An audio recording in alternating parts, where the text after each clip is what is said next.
of Tuesday, April 9th. Would you please stand for the Pledge of Allegiance? I pledge allegiance to the flag of the United States of America and to the republic for which it stands, one nation, under God, indivisible, with liberty and justice for all. May I have the roll call, please?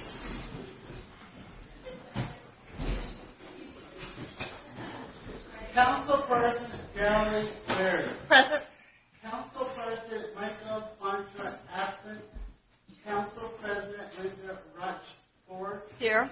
Council President Mike Platt. Here. Councilperson John A. DeMundi absent. Jimmy Gilman for the mayor. Here. Janet Carlin, city treasurer. William Brickell, city administrator. Daniel Lasco, city solicitor. Chief of police Rick McCabe, Del Bergstrom, building official and fire marshal.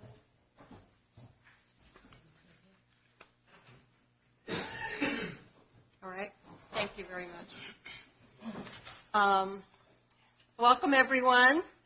I wanted to say a special thanks to Councilperson Leary, who's here this night, and also to Councilperson Carana and Councilperson DeMundi. This is our last regular council meeting. We might have another meeting before a changeover, but there is an election this Saturday, and I encourage you to vote. I also want to say thank you to our mayor for serving the citizens of Newcastle. It's a lot of work, and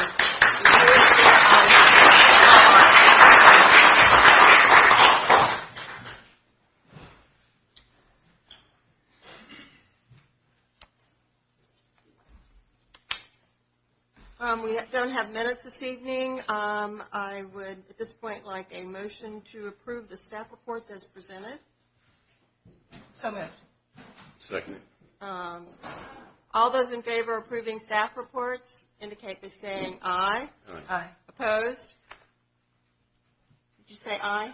Absolutely. Did Mr. DeMundi say aye? So the staff reports have been approved. At this point, I'd like the treasurer to come forward.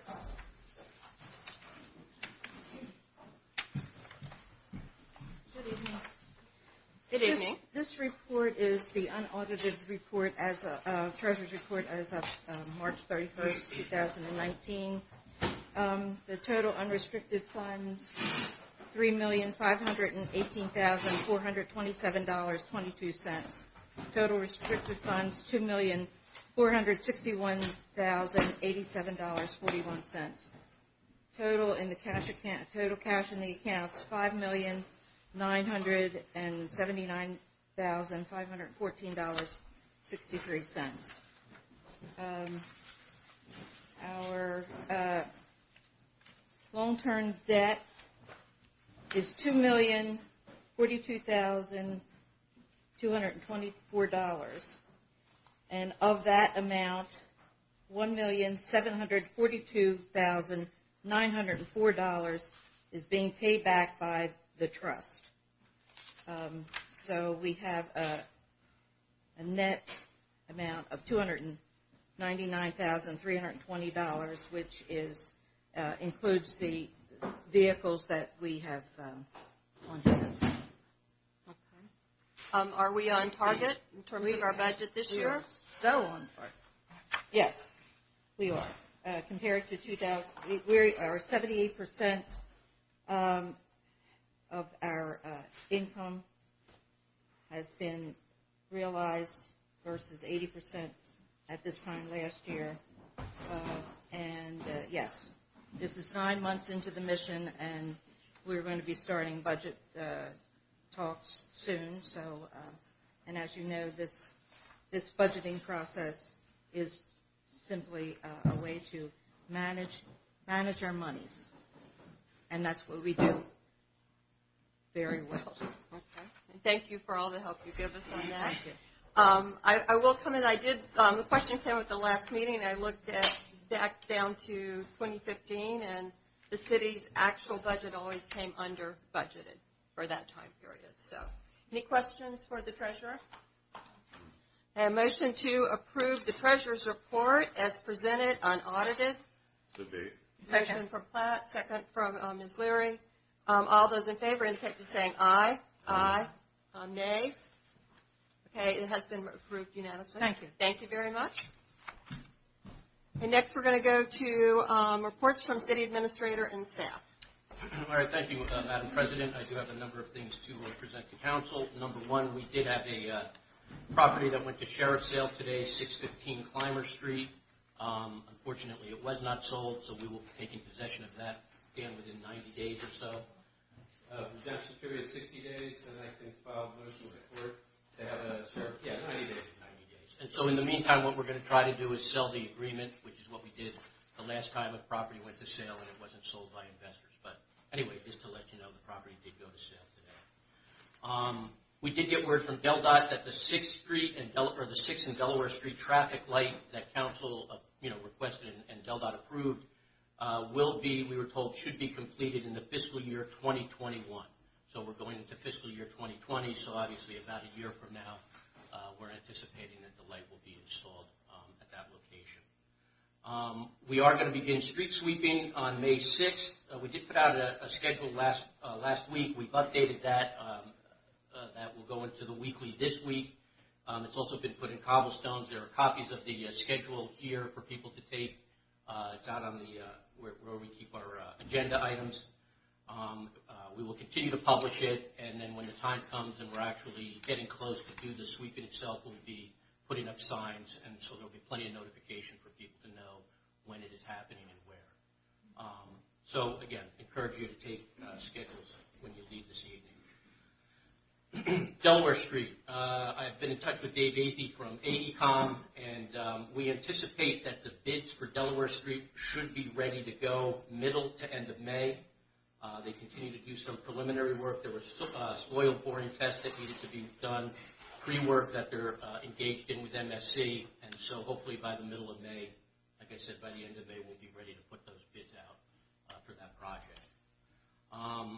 I was approached by Timmy Moore at Goodwill, who asked, and I don't know if he's here this evening, I did not see him back there, but he asked, I guess Goodwill is buying a new ambulance, and he was optimistic or hopeful that the city would purchase what's called an Opticom infrared system, which I guess goes in the front of the ambulance, and I guess it coordinates traffic lights. So if they're going, maybe Mrs. Leary can explain it, but if they're going through, and a light is red, this system allows it to turn green and then allows the ambulance and the emergency vehicle to pass through unimpaired, I guess. Without always having to stop at the intersection. Right.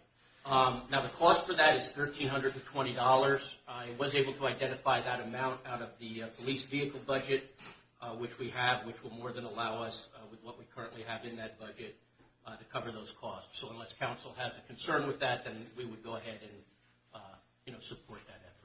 I think we should have a motion and vote on that. Do I have Just a motion? One quick question. Yeah. Is that for all the vehicles or just the ambulance? Just the ambulance. Okay. It actually, the way he explained it to me, it's installed. I guess it's permanently installed in front of the ambulance.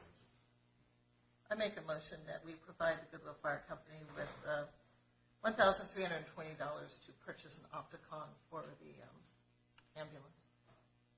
I second it. Second. All those in favor in purchasing the Opticon safety measure for the Goodwill Fire Company indicate by saying aye. Aye. Opposed? Okay, we've unanimously approved that Goodwill funding request, and we always want to help our fire company to make it safer for our citizens. Okay? Okay, Madam President, that's all that I have. I'll ask Jeff to give an update on the current street projects, where they stand at this point, and then we'll move on to the chief. Sure. Let's see. Milling is going to start on Gray Street tomorrow. Begin the paving project for Gray. It'll take a day or two to get after it's milled and cleaned up, a day or two to raise the manholes, and paving I would expect will happen next week. Then they'll move on to Center Point and Johnson Way, other streets. We met today at length on the Delaware Street project.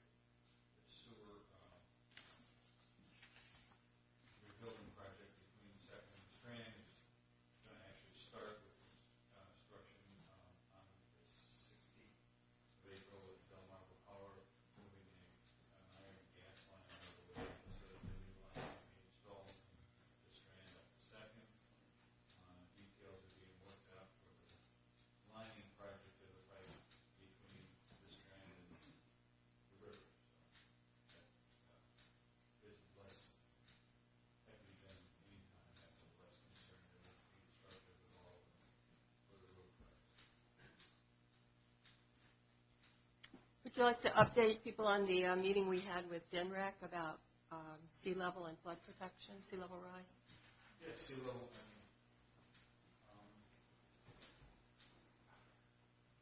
sea level's rising. We're trying to think of a strategy for putting this in the next, 50 to 100 year time frame for the city. And moving forward, we're using the best science available, trying to figure a path forward. There's a wide variety of options on the table. Community will be engaged and will be even more, and we'll be trying to figure out that path.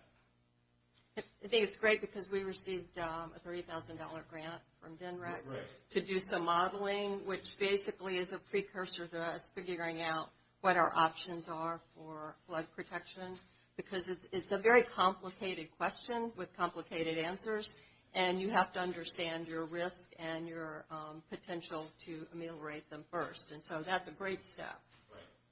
Use this, been just increasingly, troublesome, the scientific news of the glaciers and all that stuff. But for our situation, currents of the river and aerial flooding frequency and intensity are both problems for us. So we have to do a good thing, but the citizens decide how they want. Okay. Thank you. Chief? Thank you. Just a couple of brief announcements. Our seasonal process is starting. The application process actually closes this Friday, so we hope to have enough applicants to fill 2 spots. The process should last probably until the end of April, and then we can start training them, and then hopefully it works out, we can have them in service by the end of May. So we're hopeful there. There's a couple of public relations projects that we have in the works. One is stemming from, I guess, the last debate. So there was an issue that came up about trash on the way in. One of our officers heard this, and it inspired them to basically reach out internally and see if anybody wanted to volunteer to start programs. So as it stands right now, we've got about 8 or 9 officers that are going to come in on Saturday the 20th between 10 and 12. They're going to start at Harrison Corner. We're going to work our way up as far as we can. The goal is to probably try to get to Center Point. So we're going to put something out, some kind of an outreach, start with Facebook and whatever else we can do to get as many volunteers as possible.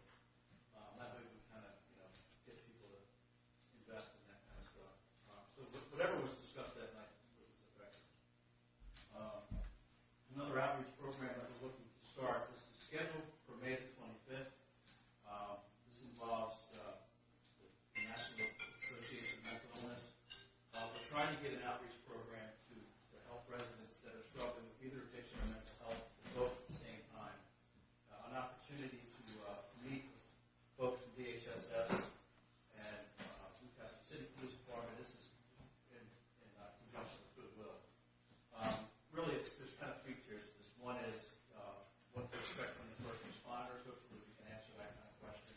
What you should expect from us, what kind of questions we would be asking, and then what kind of programs are in place after the fact. So we've come a long way from years ago when we didn't have answers for people that were dealing with this stuff. Now we do. So it's scheduled for May the 25th. We're trying to identify a location. We've already got the Lions Club on board to help, set us up with tents and stuff like that. So again, you should be seeing some form of an outreach that way. Facebook, through the weekly or whatever you can get. So. Do you have any concerns or trends in the city or anything you want to share? Yeah, brief. It's started this month, sure. Right now, I know I think this is recent, so this wasn't covered in this report, but I know we've had some graffiti incidents. What we've done to this point is we've reached out to Crime Stoppers. They're going to offer an award. We've identified the mark. We haven't connected it to anybody, but we're reaching out to different networks to see if it can be associated with anybody or anything. We're going to talk about different surveillance, video surveillance that are in the area, see if we can pull anything. But what we would do is just encourage people that, if you see something that you don't like, you don't recognize, give us a call. So this is where our stops after hours, suspicious vehicle, suspicious person stops really come in.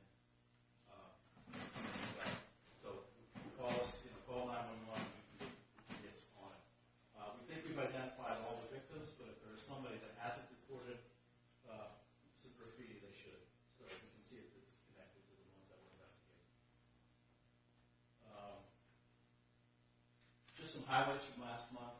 We made a couple of drug arrests just from car stops. I mentioned that one of them came from a call from the public over a disturbance that led us to the scene that allowed us to make contact with folks when we made an arrest. We investigated a robbery at the Shell station up on Harris Corner. I don't know if I brought that up the last meeting or not, but that was in this month. Our detectives came out and investigated it, and they had two people arrested. They identified the suspect who did the robbery and the driver. The suspect basically leaped over the counter armed with a knife, demanded money, and then fled. Our detective was called out. By the time he went home, he had both people arrested and both committed action. There was an assault in Collins Park where the victim was stabbed. We weren't aware of the actual incident, but both the victim and the suspect were stopped by our officers just about simultaneously. So we identified both.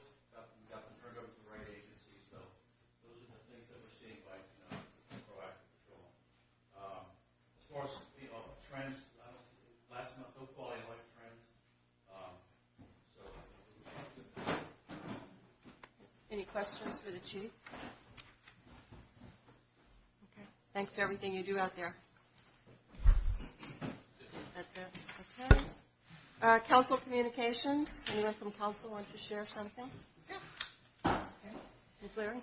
I'd actually like to give a shout out to the city staff for their time and attention and assistance this last couple of years for me as a city council person. I hope it's not my last meeting as council, and if re-elected, I'll continue to actively represent the town.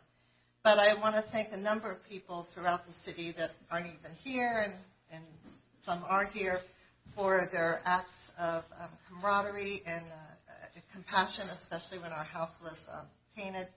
And no matter what the outcome on Saturday, I look forward to continuing to advocate on behalf of our city's future. So thank you very much. Anyone else? Would you like to say something, Mr. Manning? There's some communications from former trustee Dorsey Fisk and candidate, I guess, for a trustee again. And she wrote me a letter to be read here, and I think it's apropos. Newcastle has insufficient funds to make repairs for which the city government is responsible. Lucky for them, the trustees have ponied up $2 million and will possibly give $675,000 more, but as we know now, they didn't, to cover more expenses. But the trust wasn't created to bail the city out the way the Municipal Service Commission did 15 years ago.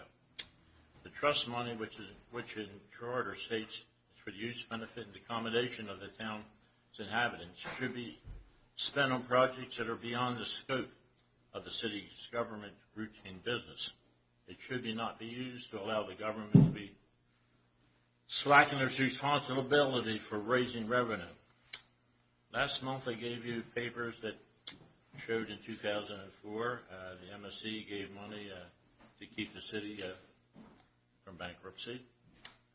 The president of the MSC said then it was time for the city to put its affairs in order. That was 15 years ago.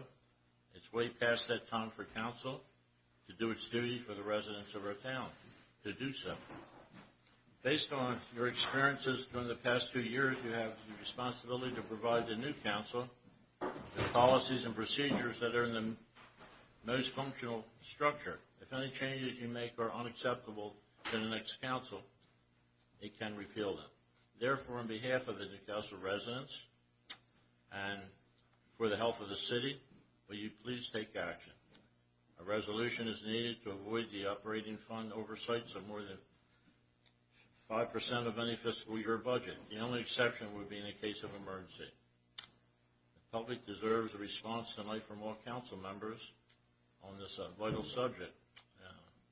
Will you discuss it as the President of Council promised us many times? Thank you.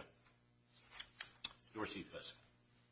I would like to make one comment, and that is the example that was given was basically 15 years ago, and I can't speak to the city situation at that time, but I can tell you that the city is on very good standing now, and things have changed in terms of software and how we manage our city, I don't want anyone to think that the city is not managing its money. So, any other comments from council?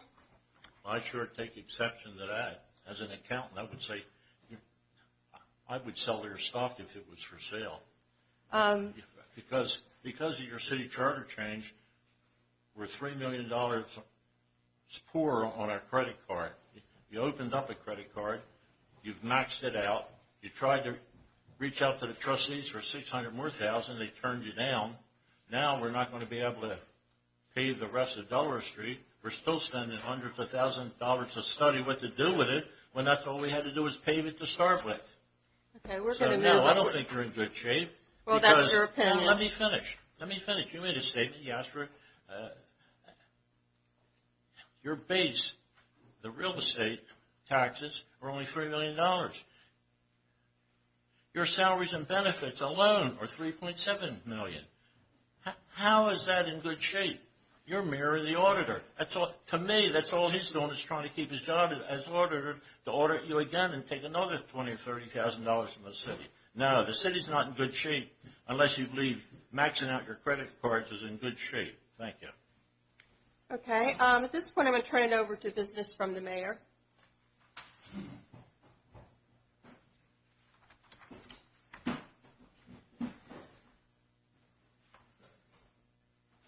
My duty this evening is to introduce Jackie Metz Frederick, our most recent appointment to the Board of Health. Jackie Metz, I want to introduce to the council and to the membership, to the audience rather. Has a Bachelor of Science degree in nursing from Immaculata University, but her real passion is school nursing. I know this lady and I know her family. I know she will bring much intelligence and a lot of energy to the table. Allow me to introduce to you Jackie Metz.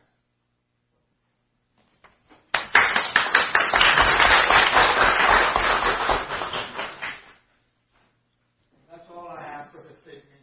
Thank you. Thank you, Mayor.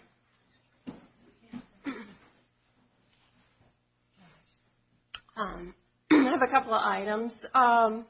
Someone stopped into the city office recently, a visitor, and wanted to say thank you for the handicap curbs, that they had visual impairment and also had mobility issues, and so it's always good to hear a thank you for the work that's being done. Also, several people have inquired about bicycle directional signage, especially coming off the end of the Markel Trail into the city, and DelDOT's going to be putting up signage by the end of the month. A few weeks ago, Councilperson Leary and I attended a meeting on Downtown Development District Plan. This is something that we approved in October of 2018 unanimously by council. What we were at that point waiting to see whether the state would reopen the application process. And the state has done that, and they have a deadline of May 15th. So there's an opportunity for the city to apply for the status. The benefits of the status is that it would spur capital investment in our business district and in other neighborhoods and help build a stable community of long-term residents. Private construction projects could receive a rebate up to 20% of the hard cost. And so there's also the buzz around being one of these districts. Many other small cities have already achieved this status. It's frequently you don't get in the first time. We applied once before, but I think we have a great potential this time. And downtown is like not just Delaware. It expands also into part of Shawtown because we're trying to also get improvements in residential homes. For instance, vacant homes, if we can somehow spur investment to improve those vacant homes, or even something on Delaware Street. I know we have one vacant home there. So there's certainly some opportunities for the city. To put in an application, we're going to require assistance from our city planning consultant at AECOM. And they've given us a bid at the price of not to exceed $4,000. The city administrator looked to see if we had any budget available. If you could comment on that. Yes, Madam President. And from our administrative expenses budget line item, which was an item that had $6,000 in it, originally we spent roughly $1,700. We have about $4,300 left in that line item. So that would cover our expenses. At this point, I don't anticipate having to take anything else significant from that line item.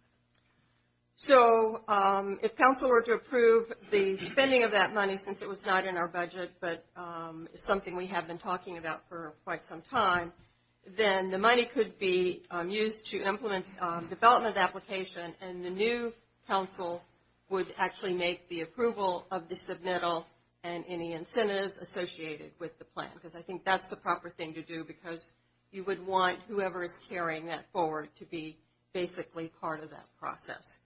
So at this point, I would like to make a motion that we spend the $4,000 to make a submittal for the downtown development district. I second. Could we read that before we vote on it?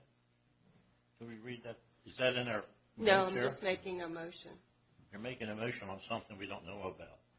Well, we Is do know. it in here so we can read it before we vote to give somebody money?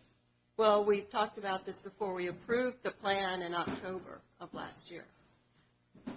And we said that we were waiting for the Then why application wasn't process, it a regular resolution on the agenda? because it's something we've been talking about for a while. It still should be a resolution on the agenda. It should have been published. You can't just bypass the rules and make a resolution without having it publicized for 7 days ahead of time unless it's an emergency. The lawyer knows that, right? Are we going to bypass the laws now, just like we don't have when somebody don't appear? We can just make a resolution up and have it right now. This is an emergency. Council's conducting business in public.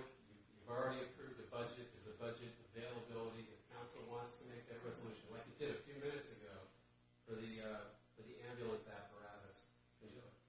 It's a minor expense. And you think it's right that it's not publicized? It's not a matter of right or wrong. It's a No, matter of I say it's not proper, and you shouldn't be going along with this.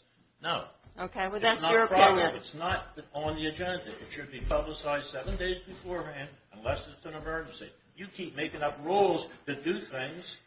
I'm not, okay, we're and going to we're move supposed- on. and we're supposed to say yes to everything? I have The a motion. seconded We have a motion follow and a rules. second. No, you shouldn't have it.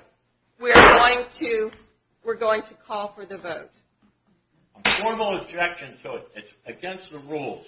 All those in favor of allocating the budget to make an application for the downtown development plan, which will then be approved by resolution before submittal to the state, indicate by saying aye. Aye.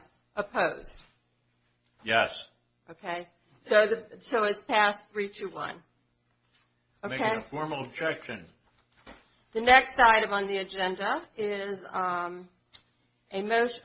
It's business from the floor regarding agenda items. Tonight's agenda, we have a motion and vote on a resolution honoring the life of John Gaworski. We have a resolution reappointing a tree advisory commission member. We have a first reading of an ordinance that's going to basically change the titles of the planning commission chair, mine and secretary, to chairperson and vice chairperson. We have a resolution of reappointing our architect to the Historic Area Commission. We have a resolution confirming the mayor's appointment to the Board of Health. We have a resolution approving a minor subdivision at 108 Bricklawn Avenue. We have a motion, discussion, and vote on a resolution designating 6 vehicles and 4 pieces of equipment owned by the city as surplus property. And then 6, we have a discussion concerning possible city regulation of commercial diesel vehicles parked on private property adjacent to neighboring residential properties. So at any time, if anyone would like to speak. Madam President, the question I have 2 questions. I have 3 questions. What is the resolution that we voted on? The second question is it 4-1? And lastly, when Councilperson Demani said yes, did he mean no? Yes, I meant no. He Yeah. voted no. He voted no. So, and since there's only 4 of us, it was 3-1. So he voted 3-1 since we don't have the 5th So person. yes really meant no? Yes. Yes, he Correct. voted no. Correct. No, okay. And what's the name of the resolution? There's no resolution. It was a motion, just like the one for the I fire. just want to be sure of the record. Sure, that's important. The violation of fires wasn't publicized 7 days Thank ahead you, of Madam time. President. for your- Okay, thank you. All right. Does anyone want to talk? There's certainly plenty of time to talk afterwards. Okay, you're welcome to come forward. This is, public comment is the time to hear from the public. It's where you share information with us. I'm going to ask you to sign in with the city clerk if you have information. You can provide that information, and then the clerk will distribute it at some other time. And I ask you that you keep your time to 3 minutes, and I will time it.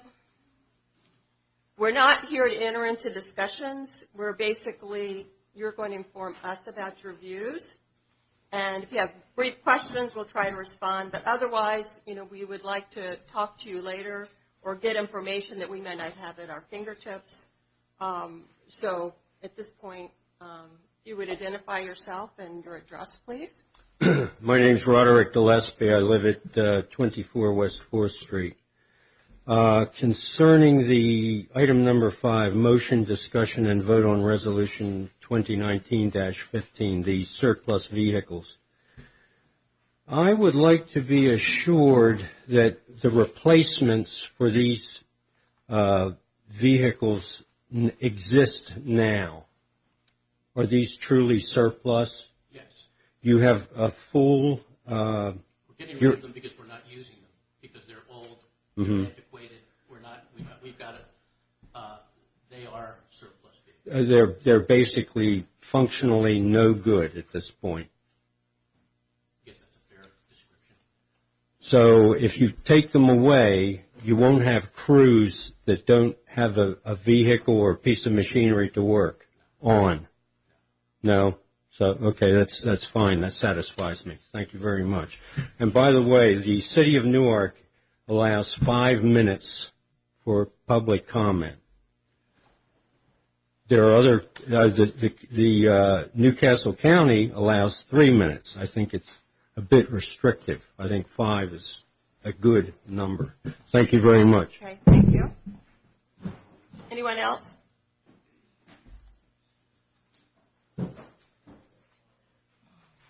Okay, at this point. Okay, excuse me. Her hand was up first, one in the back.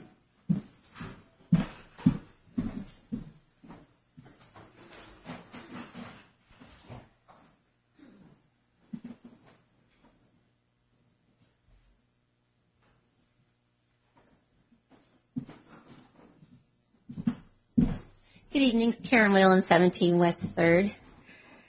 You have to, like the timer, regarding the agenda, non-agenda item, the resolution regarding the motion to file an application for the Downtown Development District.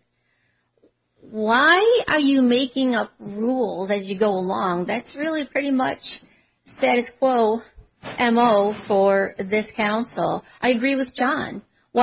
No one is surprised that you continue to make up rules as you go along and introduce something that's extremely important at the last minute. So did you not know that you were going to talk about that when you prepared the agenda? Or was it a determined effort to keep it off the agenda so that no one would comment on it? I would think either one. But that's pretty important, and I don't think you should be breaking rules as you go along. That doesn't speak well to you, which is already pretty compromised as it is. So everyone should know. And Brian, please note what I said to thank you, that it's either very ignorant, unprepared, or very sneaky. of you doing that, because there are a lot of people. I have one. This is a place for public comments. That is my not public for public comment. insults. Thank you. I'm gonna That ask is you a to public stop. comment, and Brian, I'd like that to go into the minutes because we want to know why you would do something like that. It's clear, and you hear Councilman DeMundi saying that and clearly pointing out that it's a violation of your own rules. Why do you not follow those rules? Thank you. I am going to respond to it. It is not a violation of our room. We have done this before. It's not an unusual process. We did it with another agenda, and we are not approving the application. Council will have to approve the application. We were allocating some resources. There's a big difference. Public comments are basically summarized for our meetings. So we do appreciate your comments. And anyone else likes to comment before we get going? Okay. You do. The reason you have to come up there is, one, we want to make sure we record what you say. If you would just write your name. I did. And okay, you already did. Okay. Will you introduce yourself? Hi, I'm That would be great. Kathleen. Excuse me. Are you okay? Okay. I'm Kathleen Mikowski. I live at 612 South Street. I heard you mention something about diesel trucks. Was that on your agenda?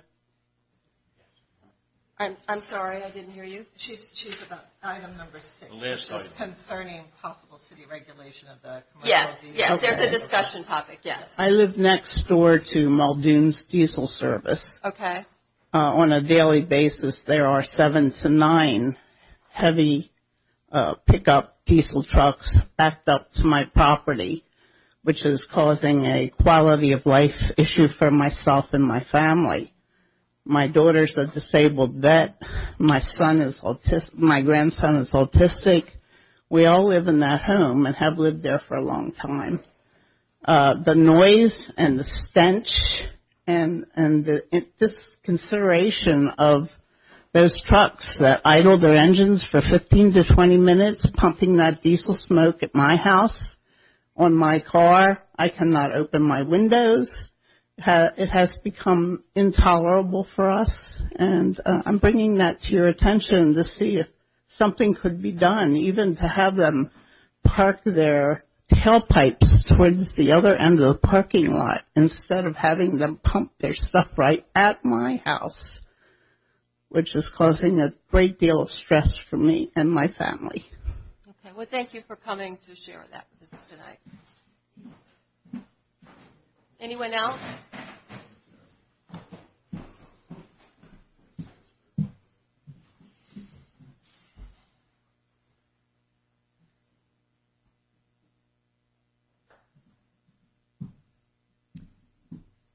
Good evening, Hi. and thank you for what you do in your service. I'm going to ask about the budget. I just have one question. My understanding is probably should go to our treasurer. We have $3 million in unrestricted funds, $2 million in restricted. Does that reflect the $2 million that we owe to the treasury? To the trust, you mean? To the trustee, I mean. We don't owe money to the trust. Then what's the letter about? If we don't owe them money, they're asking for money back, was my understanding? No, not at all. That was a grant to us. Okay, so it's not owed to them then? That is correct. So the unrestricted funds I take as our reserve fund? Well, some funds are restricted because I of take as a grants. reserve fund? Yeah. Yes, the treasurer could answer. Right.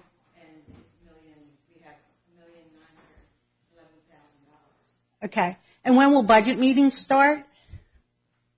Probably May. Okay, and they'll be posted, I take it? Okay, all meetings are posted. Maybe. Yeah. Maybe they'll be posted. Yeah, they are all posted. Thank you. Thank you. Okay, appreciate it. Okay, anyone else?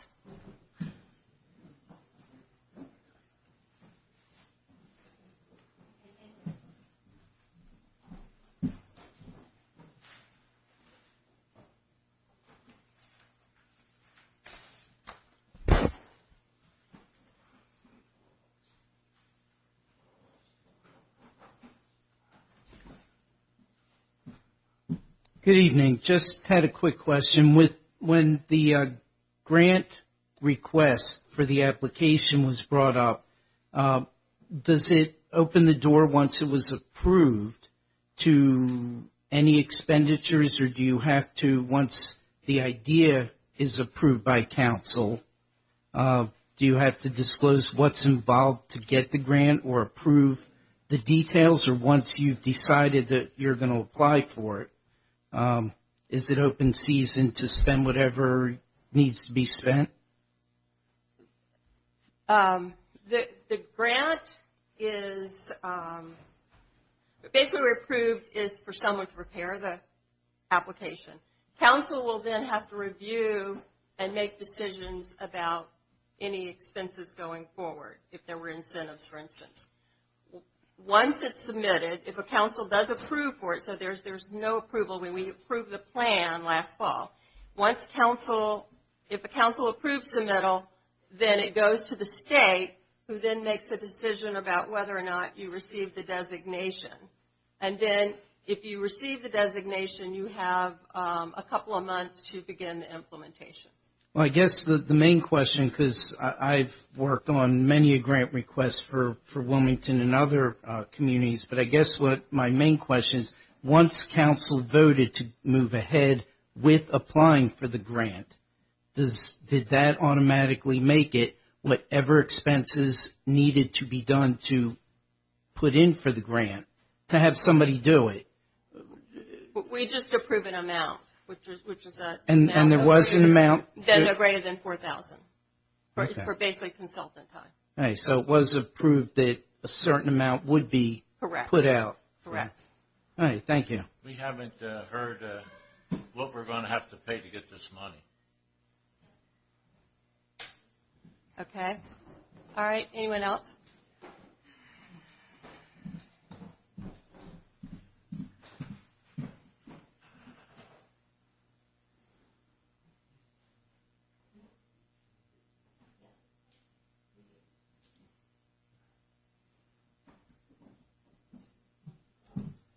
Just 2 quick points of clarification.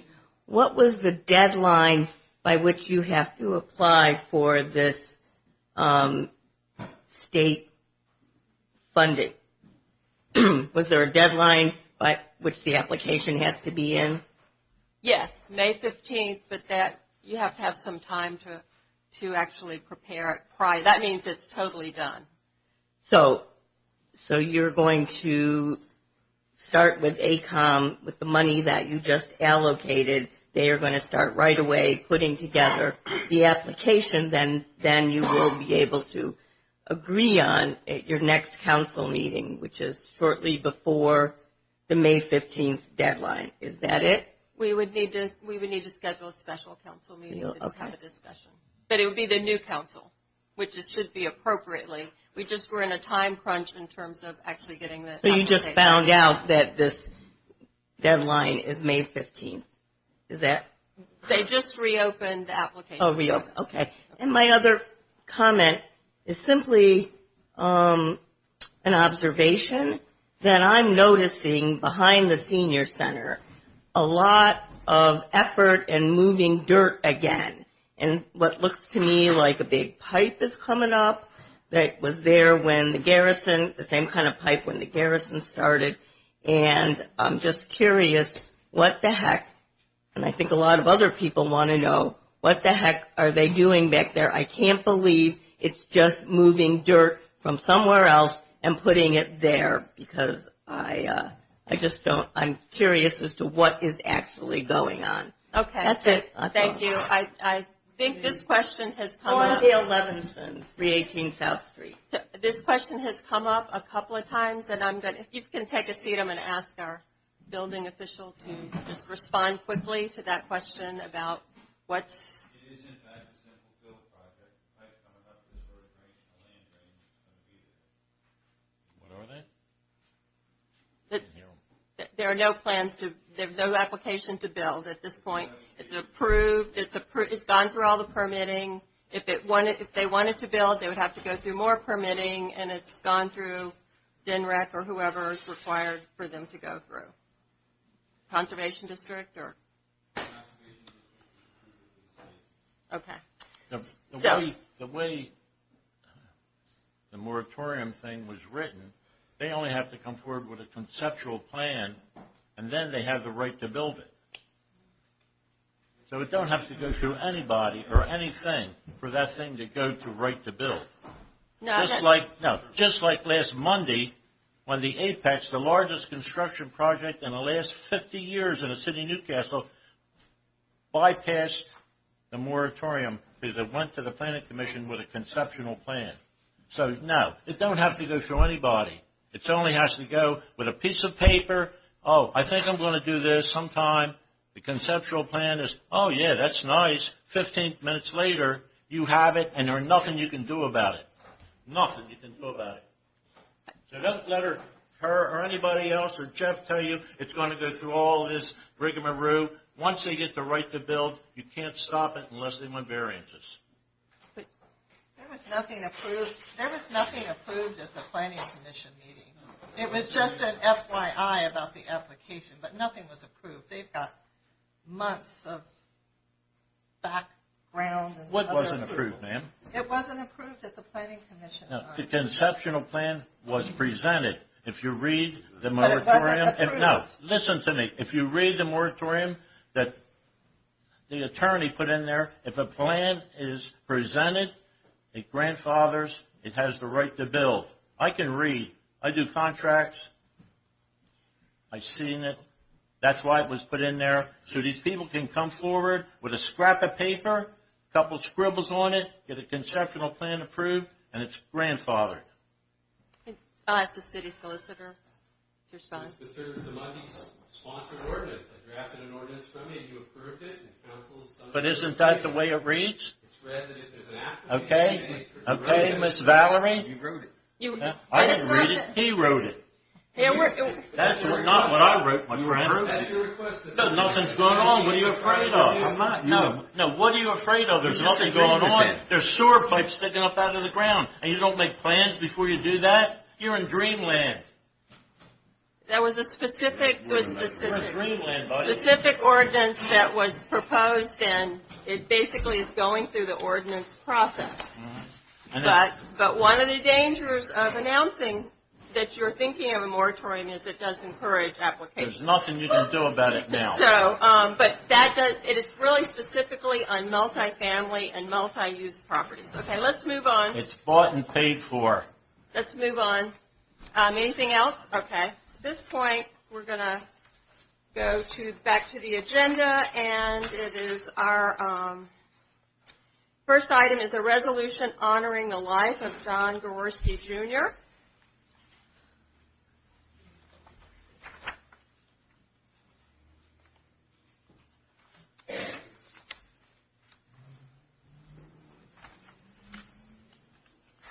Do you have a motion to consider the resolution? Second. I'm going to read the resolution, and we'll have a vote and call the family forward. It's Resolution 2019-10. It's a resolution honoring the life of John J. Gaworski, Jr., former city council person and city police officer. Whereas the city of Newcastle was deeply saddened by the death of former Newcastle city police officer and council person John J. Gaworski, Jr., who passed away on Monday, March 4, 2019, and whereas John Gaworski served the city of Newcastle in numerous ways throughout his life and demonstrated in countless ways his dedication to the welfare of others, and whereas John Gaworski was born in Wilmington, Delaware on June 6, 1943, he attended St. Peter High School and after graduation joined the Delaware Air National Guard. He served in D Battery 198th Artillery from 1960 to 1965, and whereas John Gaworski served the city as a Newcastle City police officer for 13 years, obtaining the rank of sergeant, he then transferred to the Delaware River and Bay Authority Police Department for 24 years before retiring in 2002 as a sergeant and troop commander. And whereas after retiring from the police department, John Gaworski went on to serve as a city council person from 2007 to 2013. And whereas John Gaworski was a lifetime member of the Goodwill Fire Company, as well as a member of Newcastle Moose Lodge and the Newark Elks, John Gaworski was truly called to serve. Above all, John was devoted to his children and his family. Now therefore be it hereby proclaimed that the mayor and the members of the City of Council desire to publicly acknowledge the accomplishments and legacy of John Gaworski's service to his community and direct this resolution to be spread upon the minutes of the April 9, 2019 council meeting, and a copy be forwarded to the family he so cherished. All those in favor indicate by saying aye. Aye. Opposed? Well, we have unanimously adopted this resolution honoring the life of John Gaworski, who is a very generous person and served the city in so many ways. At this point, I would ask the mayor to come forward and all the council to come forward. And we'll present with you the resolution, which will get prettied up. But tonight we're just going to, if you would come forward, we can get a picture for the newspaper. Everyone come forward. Yes.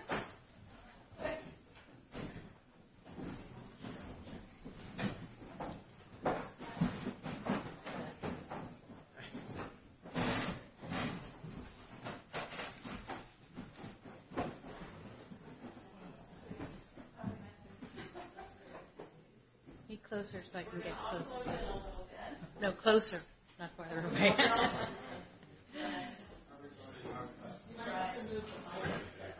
Yeah.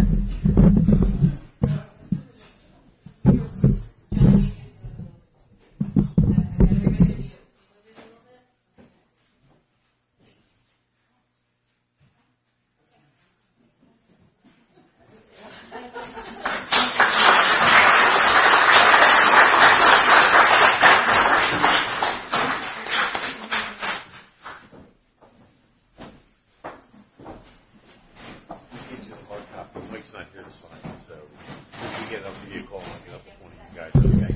Thanks, Nate. Thanks, Dan. He was a good guy. All right. No, Mike.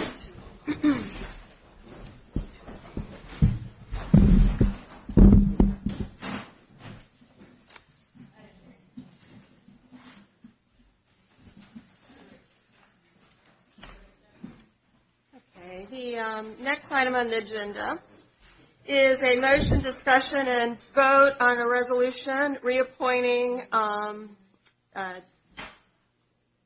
Maddox. This is a council appointment to the Tree Advisory Commission. Do I have a motion? So moved. Second? Second. Okay. This resolution, I'm going to read the resolution. It's 2019-11. It's a resolution making an appointment to the Tree Advisory Commission. Whereas the Newcastle City Council passed Ordinance 500 to amend and restate Chapter 74 relating to the Tree Commission and Chapter 210 of the Code of the City of Newcastle relating to street trees, creating the Tree Advisory Commission. And whereas pursuant to 74-1 of the Code, the Tree Advisory Commission shall consist of 5 members, each serving a 3-year term. 2 members shall be appointed by the Mayor of Newcastle and confirmed by City Council, and 3 shall be appointed by City Council. And whereas members shall be selected on the basis of education, experience, or demonstrated interest in related fields, members need not be city residents. Now therefore be it resolved that the City Council hereby approves the appointment of the following person to serve on the Tree Advisory Commission for a 3-year term ending April 9, 2022. I'm going to ask Tom Maddox is in the audience. If you would come forward. Tom's been a great help to the Tree Commission. Is there any questions you have for Tom? If you would stand behind the microphone, I appreciate that. Just yeah. Well, I want to thank you for all your service. You do a lot of hard work around the city, and you have a lot of experience in this field, so we really appreciate it. Thank you. He's really good with passion flowers, too. Anything you would like to say? No. Okay. Thank you for the point. Okay, thank you. At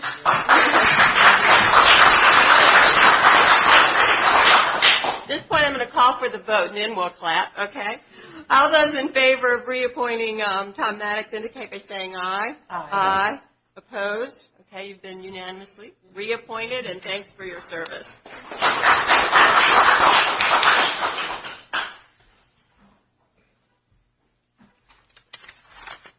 Okay, the next item under our agenda is a first reading of Ordinance 519. It's basically to change the titles of the Planning Commission Chairman to Chairperson and the Secretary to Vice Chairperson, consistent with some other commissions. So at this point, we'll just need a motion and then a second. I will read the ordinance, and then it will have a public hearing. You have a motion? So moved. Do you have a second? No second. Okay, so I'm going to read ordinance 519. An ordinance to amend section 58-2A of the Code of the City of Newcastle to change the titles of the Planning Commission Chairman to Chairperson and the Planning Commission Secretary to Vice Chairperson. Whereas the City Council of the City of Newcastle desires to make certain amendments to section 58-2A of the City Code related to the Planning Commission of the City of Newcastle. Now therefore be it ordained by the Council of the City of Newcastle the following. Section 1, Section 58-2A of the Code of the City of Newcastle is hereby amended and restated that such section shall read in its entirety as follows. Paragraph 58-2, members' appointment term removal. Said commission shall consist of 9 members to be appointed by the Mayor of Newcastle subject to confirmation by the City Council of Newcastle for a term of 3 years, excepting that the terms of the original members of the commission shall expire as indicated in subsection B thereof. Any member of the commission may be removed for cause after a public hearing is determined by resolution of City Council. Vacancies occurring otherwise than by expiration of term shall be filled by appointment of the mayor, subject to confirmation by the City Council. Said commission shall elect annually a chairperson and a vice chairperson from among its own number and may employ experts, clerical, and other assistants to the extent that is fiscal appropriations shall permit. Section 2, severability. If any section, subsection, sentence, clause, or phrase of this ordinance is for any reason held to be unconstitutional or invalid, such decision shall not affect the validity of the remaining portions of this ordinance. The City Council hereby declares that it would have passed this ordinance and each section, subsection, sentence, clause, or phrase, irrespective of the fact that any one or more thereof is declared unconstitutional or invalid. Section 3, repealer. Ordinances or parts of ordinances in conflict herewith are hereby repealed, provided that any such repeal shall not abate a right of action already accrued under any repealed ordinance. Effective date. This ordinance shall become effective immediately upon passage. And this completes the first reading on April 9, 2019.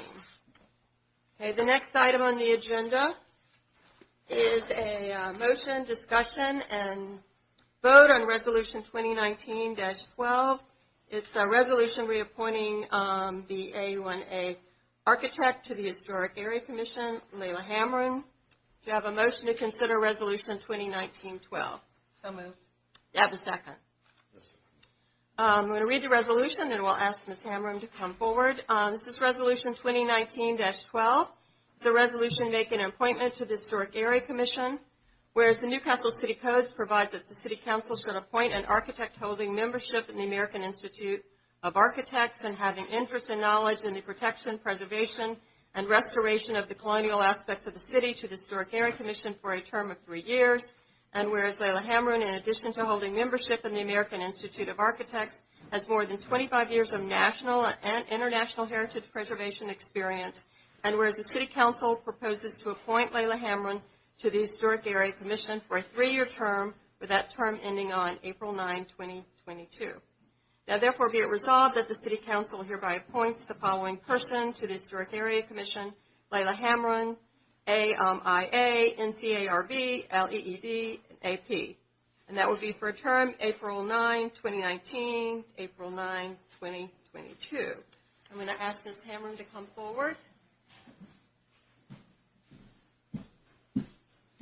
Layla Hammer. Hello, everybody.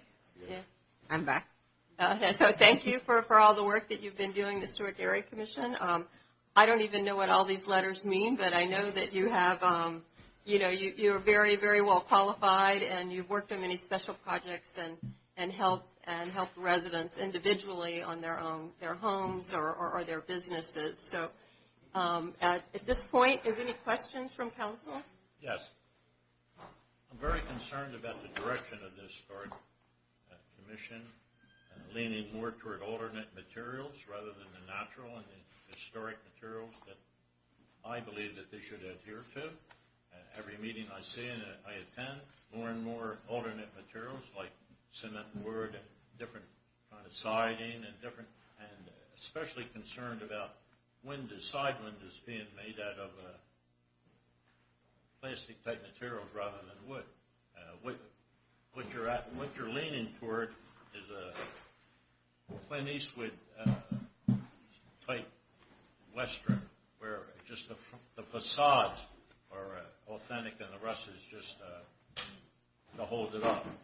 So I have deep concerns about that, and from what I read, it's getting stronger and stronger where you're approving alternate materials, and this isn't an alternate town. You have the obligation to preserve this town, not to appease people. It's a tough decision sometimes, but you know what? That's why you're at the job, and I don't see how you should be getting away with one application.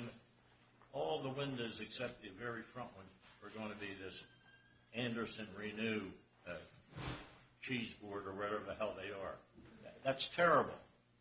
It's terrible, and you keep leaning toward it, and I'm not going to get the votes to change it, but I can express my opinion.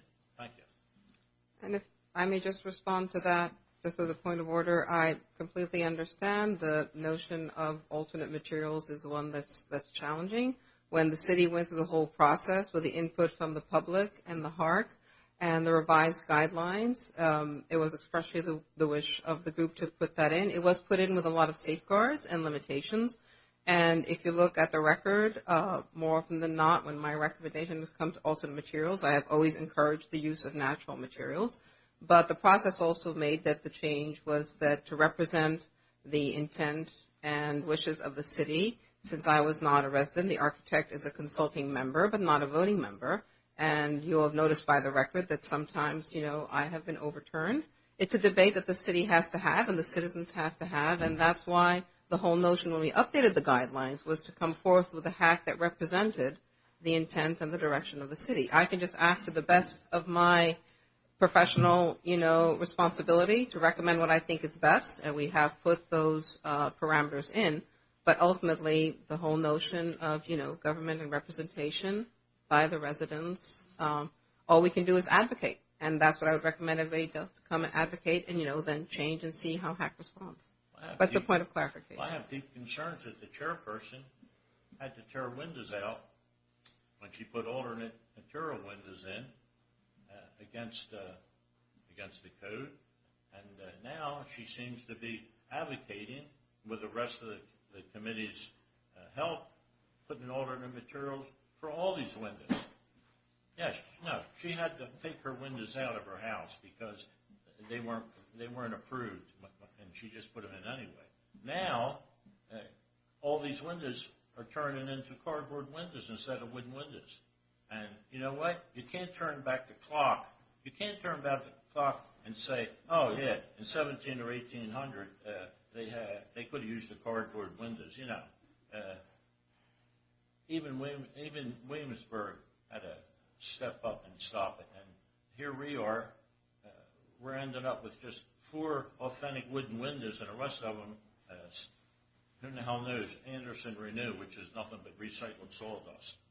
So, no, I don't like the way the Historic Commission is going. I don't like that arbitrarily some people get these windows, some people don't get these windows, some people get cement board, and they argue they shouldn't get cement board, and there's no clear sense. Say, oh, everybody's going to get cement board, everybody's going to get plywood windows. No, it's like they're arguing back and forth. Whoever wins the argument, they get whatever kind of material they want. That's what it seems like is going on here. It's a public process. So, any other questions for the architect? No. Okay. Thank you. At this point, thank you very much for all the work you do. I'm going to, at this point, call for a vote. All those in favor of the reappointment of Layla Hamrin indicate by saying aye. Aye. Opposed? Okay, you've been reappointed unanimously.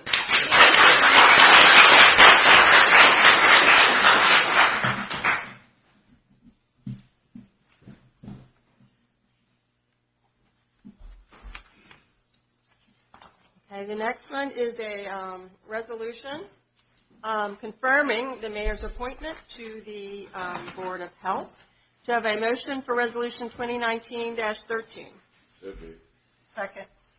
Okay, I'm going to read the resolution, and we'll ask the nominee to come forward. This is Resolution 2019-13. It's a resolution confirming the mayor's appointment to the Board of Health. Whereas the Newcastle City Code provides that the mayor of Newcastle appoints 6 members to the Board of Health subject to the confirmation by City Council for 2-year terms, and whereas there is currently 1 position eligible for appointment on the Board of Health, and whereas the City Council proposes to confirm the mayor's appointment of Jackie Metz to the Board of Health for a 2-year term ending on April 9, 2021. Now therefore be it resolved that the City Council hereby confirms the appointment of the following person to the Board of Health. That's Jackie Metz, a 2-year term ending April 9, 2021. Ms. Metz, would you come forward?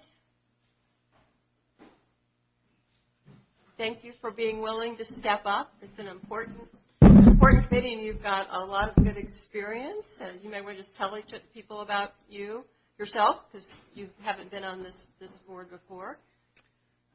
Well, I was born and raised in Newcastle, as well as my mom, and my grandfather and my grandmother came over from Italy and lived in Shawtown, actually. I am a cousin of Mr. Gamagorda here. I am married and live on 7th Street in Newcastle. I'm a retired school nurse. And I'm just happy to be appointed. Okay. And I hope to do a good job. Thank you. Thank you, and obviously your health experience is a great benefit to this board. Any other questions for Ms. Metz? Yeah. She'll do a great job. Yeah. Thank you. Okay. Well, at this point, I'm going to call for a vote. Okay. All those in favor of Resolution 2019-13 indicate by saying aye. Aye. Opposed? Well, you've been unanimously appointed to the Board of Health, so thank you very much. Thank you.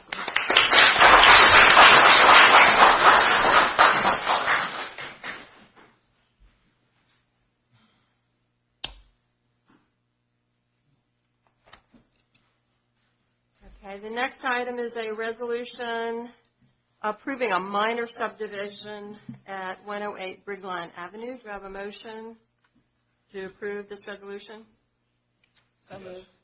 A motion, second? Second, Mr. DeMundi. Okay, I'm going to read the resolution, not to approve it, but for me to read it, and then we'll have a vote after a discussion. This is Resolution 2019-14. It's a resolution approving a minor subdivision at 108 Brigline Avenue, parcel number 21-004.00-025, whereas Marty Mellinger has applied to the Council of Newcastle for minor subdivision approval for property located at 108 Brigline Avenue, known as parcel number 21-004.00-025 within the city limits. And whereas the Board of Adjustment on December 31st, 2018 has approved an application by the owner of 108 Brigline Avenue, known as tax parcel 21-004.00-025, and approved a variance to permit the subdivision of the property allowing lot widths of 50 feet. And whereas the Planning Commission has reviewed the application under the terms of the subdivision regulations and has determined that the application is in conformity with the subdivision regulations of the City of Newcastle as amended by the Board of Adjustment's decision, and has recommended to City Council that the subdivision be approved.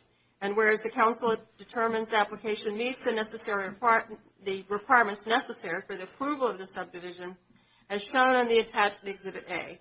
Now therefore be it resolved that the application of Marty Mellinger for minor subdivision approval for property located at 108 Brigline Avenue, known as tax parcel number 21-004.00-025 within the city limits, is shown here by a plat prepared by Howard L. Robertson, Inc., drawing number 108, Brigline Minor, dated 12-14-18, revised 3-18-19, and attached here as Exhibit A, reflecting such subdivision, is approved, and such plat shall be entitled to be recorded in the office of the Newcastle County Recorder of Deeds. The property owner here? Okay. Any discussion from council? Okay, all those in favor of approving this minor subdivision indicate saying aye. Aye. Aye. Opposed? Okay, it has been approved unanimously.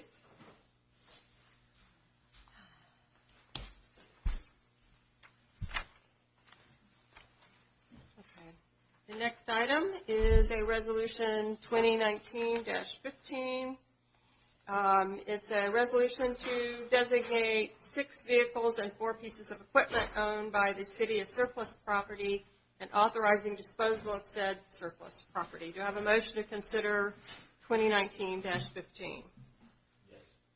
Have a motion? A second? Motion, Mr. Dundee, second from Mr. Platt. I'm going to read the resolution and we'll have a discussion. This is Resolution 2019-15. It's a resolution to designate 6 vehicles and 4 pieces of equipment owned by the city as surplus property and authorizing disposal of said surplus property. Whereas the city of Newcastle owns 2 vehicles and 4 pieces of equipment for which it no longer has a need, and whereas the City Council has determined that these vehicles and pieces of equipment represent surplus assets and should be liquidated and disposed of. Therefore, it is hereby resolved that the City Council does hereby approve the sale and disposal of the following vehicles and or equipment. A 1996 Ford F800 dump truck, tag number CL39606, VIN number 1FDN-F80C1TV A03683, a 1996 Chevrolet 4-door 4x4 one-ton pickup truck, tag number CL68355, VIN number 1GCHC33R2 TF015381, a 1996 Chevy 3500 Public Works truck, VIN 1GCH33R2 TF015381, a 2005 white unmarked Crown Victoria, VIN-2FAHP71W75 X137140, a 2004 white Durango,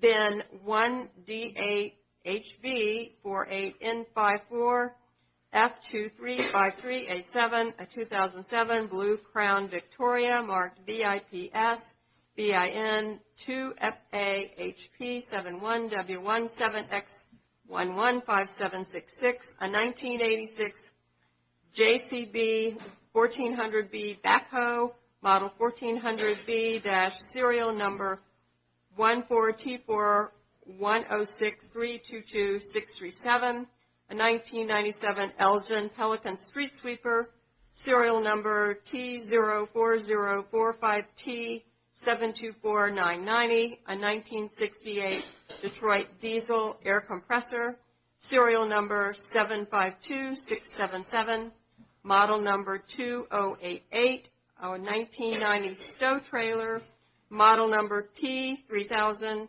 serial number 1S9TF13281B088062. Be it further resolved that the city administrator shall have the authority to market and sell these vehicles at public or private sale and upon such terms and conditions as the city administrator shall deem appropriate in his sole discretion. I object. This is public property, should be sold at a public auction, not private sale, without any public oversight.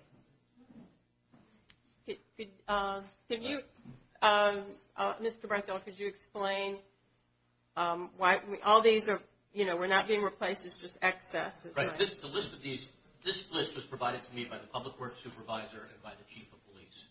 And some of these cars, I think we're going to try to trade in with the purchase of a new vehicle for the police. And if they're not tradable, then we would then go ahead and list them like we've done in the past. We put an ad in various publications on Craigslist or whatever the case may be, and we attempt then to sell it.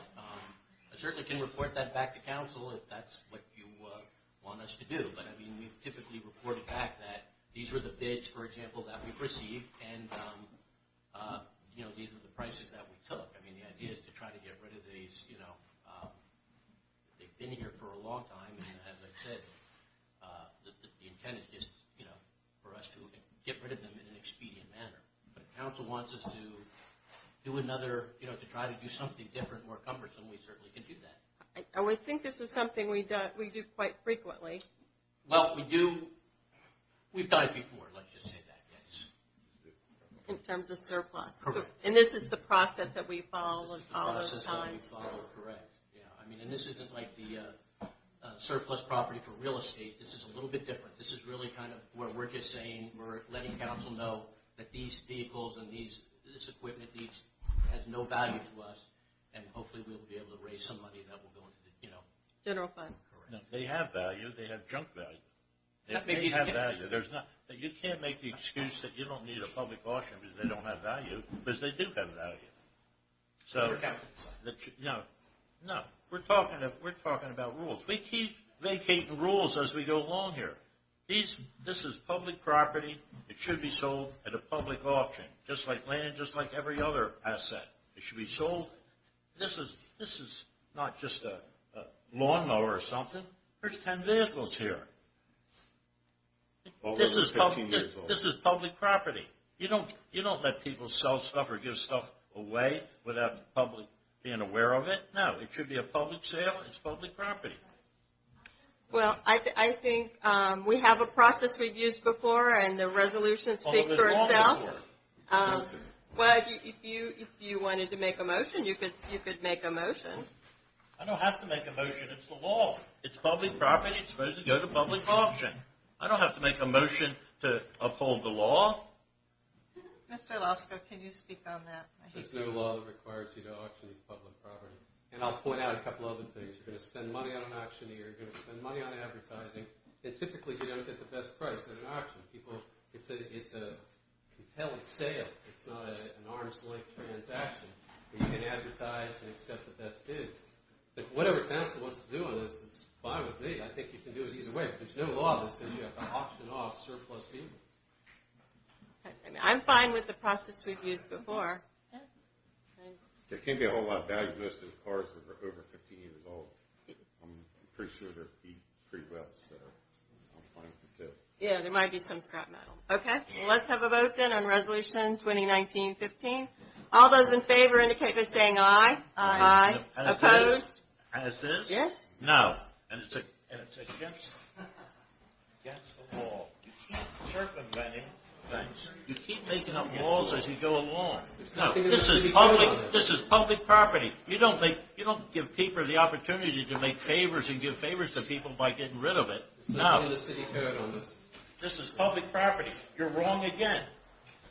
Okay, let's move on to the last, which is, let's move on to the last item, which on the agenda, published agenda, which is a discussion concerning possible city regulation of commercial diesel vehicles parked on private property adjacent to neighboring residential properties. And this agenda is from Mr. DeMundi, so I'm going to ask you to lead off the discussion.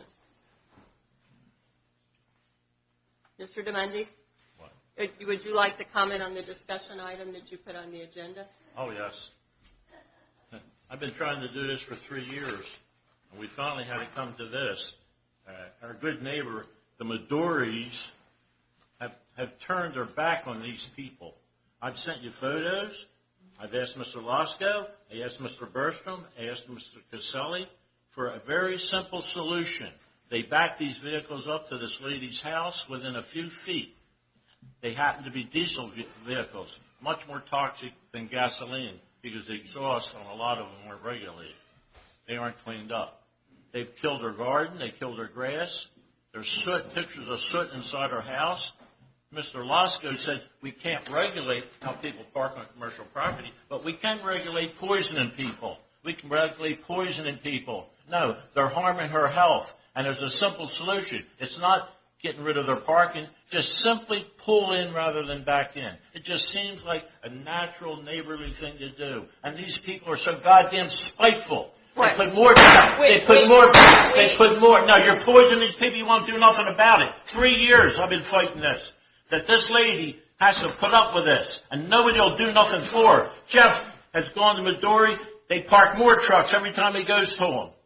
You know? Who's in charge of these people that can come in here and ruin people's lives? They filled in half the goddamn marsh. We will not do what our Well, you let them know. They're bought and paid for it. Everybody in this place is bought and paid for it. Yeah, you are too. That is one of the most absurd things I have heard all night out of your mouth. Not observe at all. Thank you. That's it. We're gonna get on the topic. This is a discussion topic. Well, there's a So woman. She I came have a up here. question. The woman came up here. Excuse me, I tried to John. help her for 3 years. Excuse Nobody me. will help her. This is the first time you brought it up. First time. This I've is the emailed first you time 50 pictures. No, you of have those not. trucks. No, you have Yeah, not. well, everybody else has. You have. No, I don't I've have never any received. photos You're- either, You're John. completely oblivious. I'll be happy to show you my email. Yeah. You're 100% wrong. Ma'am, Uh-huh. I'm sorry. I'm sorry. How many times have I come to you, Jeff, about those trucks parked down there?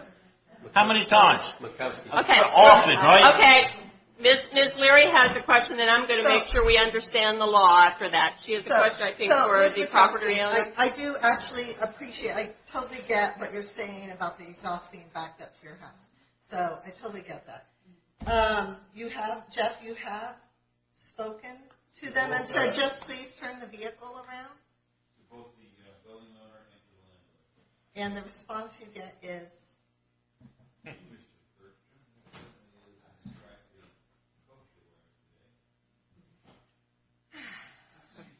Okay, so there's been no response.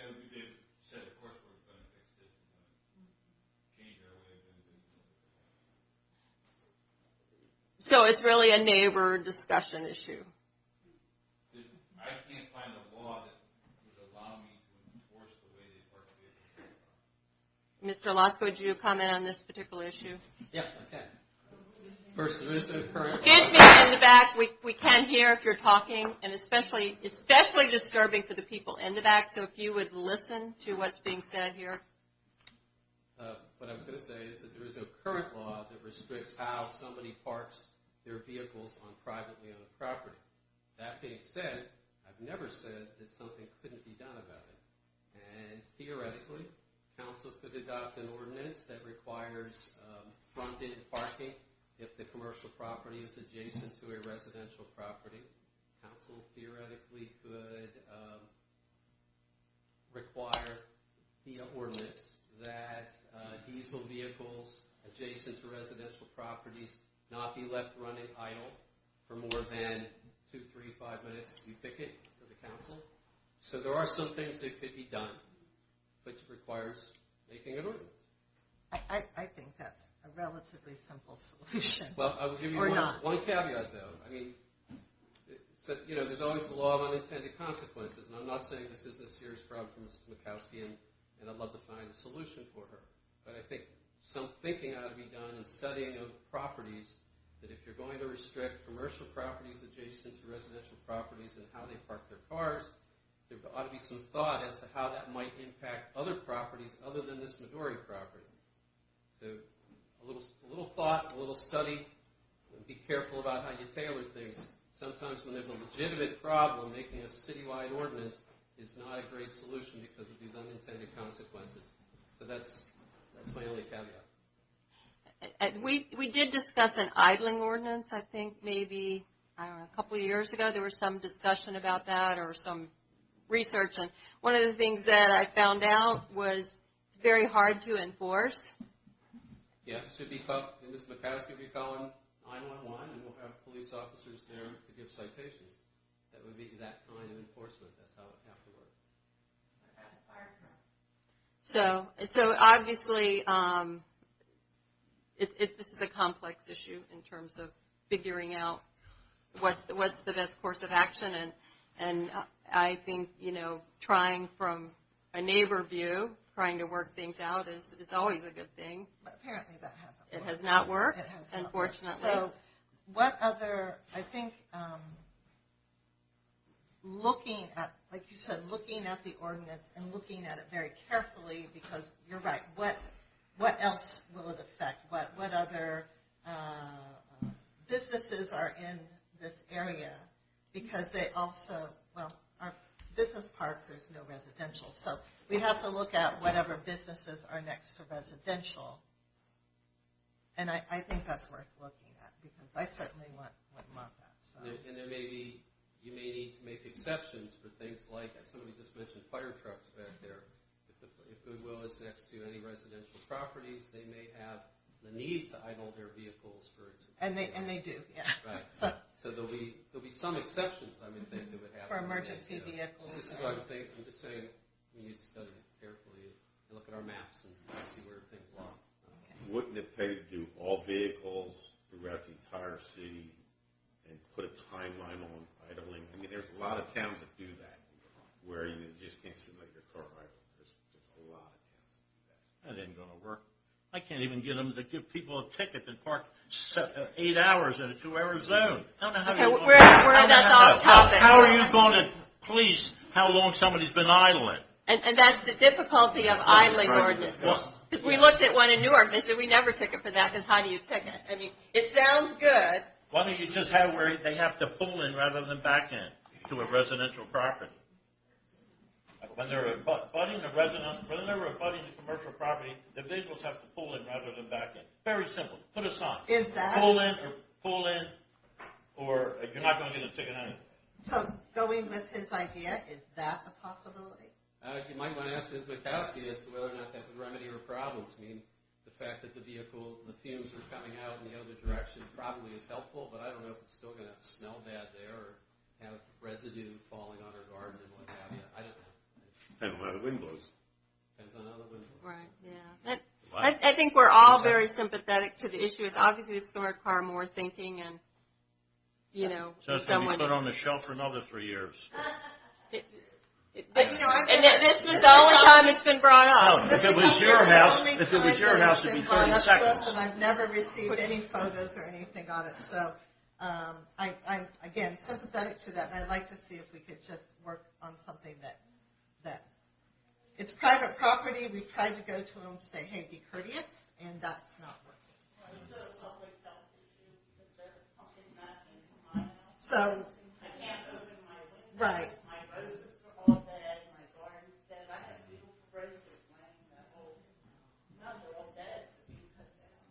Just doing that plant. What is it doing to my family? You're correct. You're absolutely correct. So I'd like to see what we can do in terms of an ordinance and what maybe do. Are there any other cities that have the same issue with businesses, commercial properties next to it, and how do they manage that with an ordinance since common courtesy isn't working? And it wouldn't even, and if that may, like you said, it's going to be according to how the wind blows, so they could be parked the other way, and it's still going to do it. So let's see how we. Yeah. They've got pipes like this coming out of their. Yeah.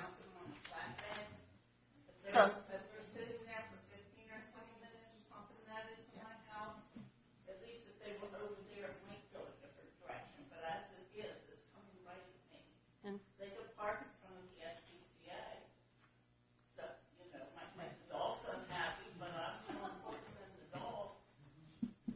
Okay, so there needs to be more Right. more study, and if council person. Well, we can look into it. Thank you. Another study.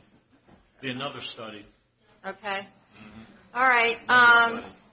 These are the good neighbors you're going to have to depend on to develop in that property responsible. That won't even turn vehicles around so they don't poison that lady's house. These are the people you're going to have to deal with to put a responsible development in there. Okay, we're gonna move on to the next agenda item, which is public comments. You're welcome to make a comment on anything. I will ask you to keep it to 3 minutes. This is your time to give us information, and each person may only speak once. And you're going to time it at 3 minutes, and this is not for a dialogue or discussion. You are welcome to call any of us anytime. We're always, always ready to have a discussion, but this is not the time and place, and lots of times we might need more information. So we do appreciate you taking the effort to come here and speak with us this evening, but we just need to follow some meeting rules to keep things on target. Do you identify yourself? My name is Dorsey Fisk, and I live at 26 East 3rd Street. I have 2 comments. My first one is to thank the council for having the wisdom to have chosen Jimmy Gamacorta to be appointed mayor. I think he's done a splendid job. He really cares about the people in town, and he's worked very hard, and I thank him very much, and you too for appointing him. My second comment is relates to a letter that Mr. Platt wrote in the last weekly. He said, that's the way they win elections. You tell lies about good people who want to serve, and you tell the voters that you are the one to fix it all. A strong case in point, take a look at Dorsey Fisk handing out flyers at the forum about her running against Tom Wilson for trustee in May, calling him and half the trust corrupt. Corrupt. Well, now, both of those statements are false, and the second one is libelous. I handed nothing out at the forum, and I have never called either Mr. Wilson or the trustees corrupt. And I frankly think it is absolutely disgraceful that one of your council people has put something like that in print. As I say, it's libelous. Thank you.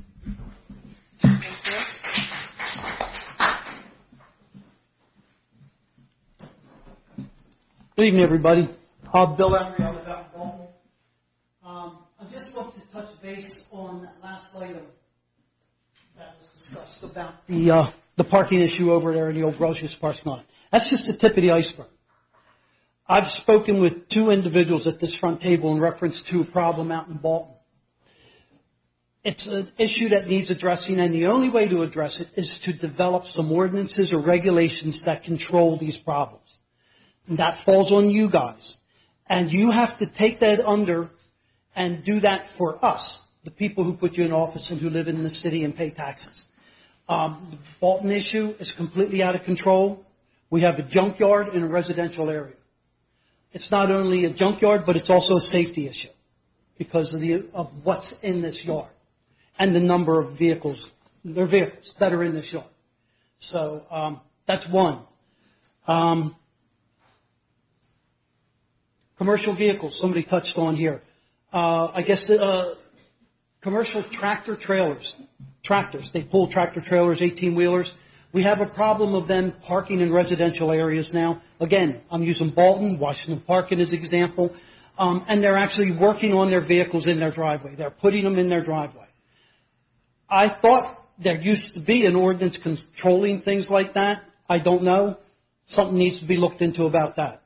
Can I jump in there real quick? Sure, go ahead. We did have a problem out in Shawtown, actually, and the residents contacted the police department contacted the owners, and it was solved rather quickly.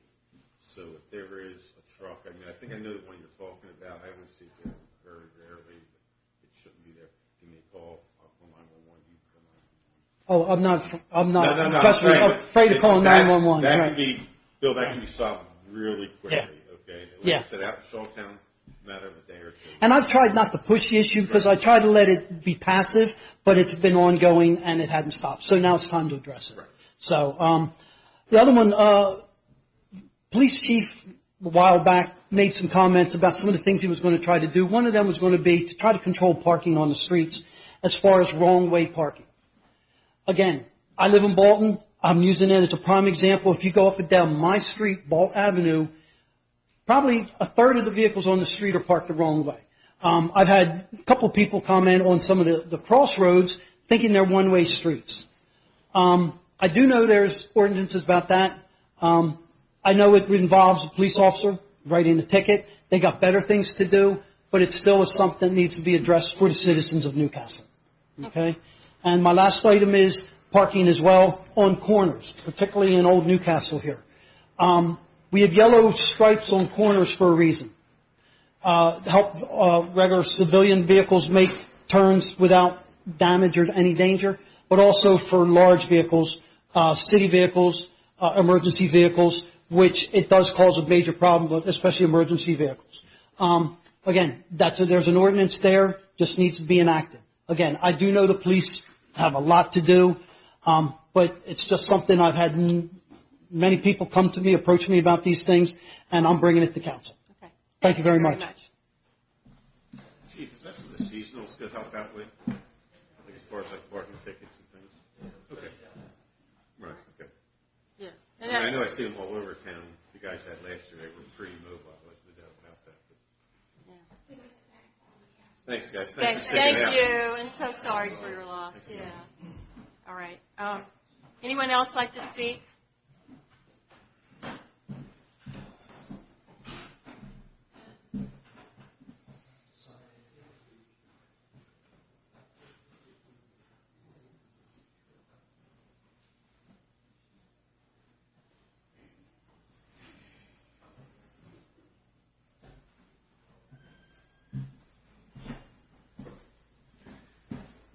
I went to the trustees meeting last week.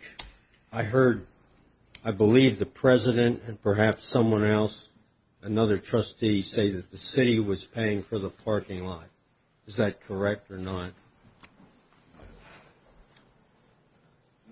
No. The trustees are paying for it? The trustees are building it on their property.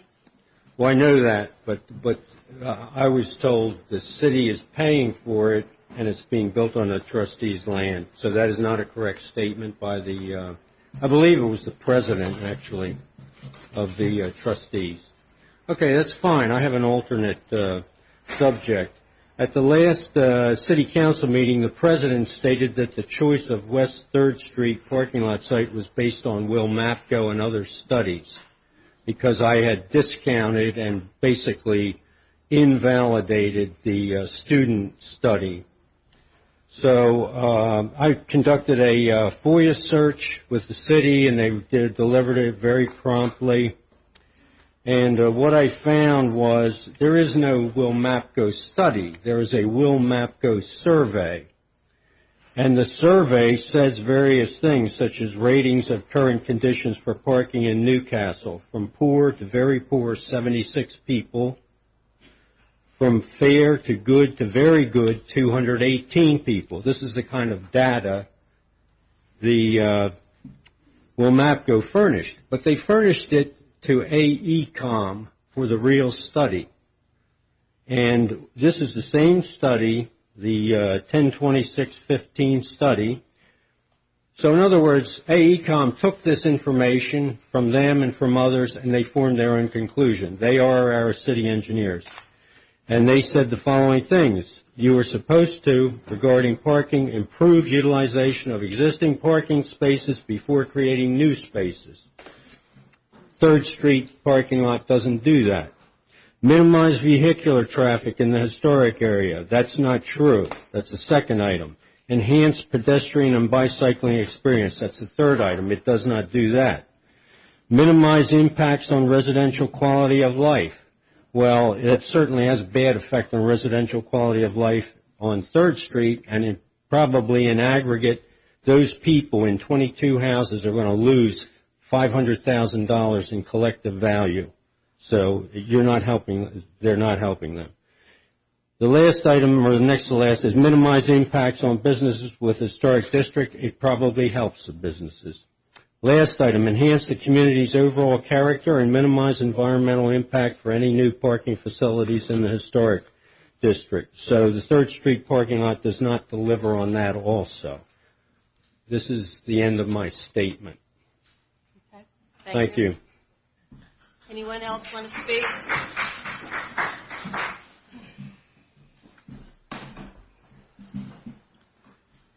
Normally I'll just give a comment off the cuff, but I've been really shaken up by this, so I've got to read it. My name's Phil Gross, and I'm running for City Council. The last couple of years I've seen a lot of good things and a lot of bad things, and it's really getting worse. This is bad.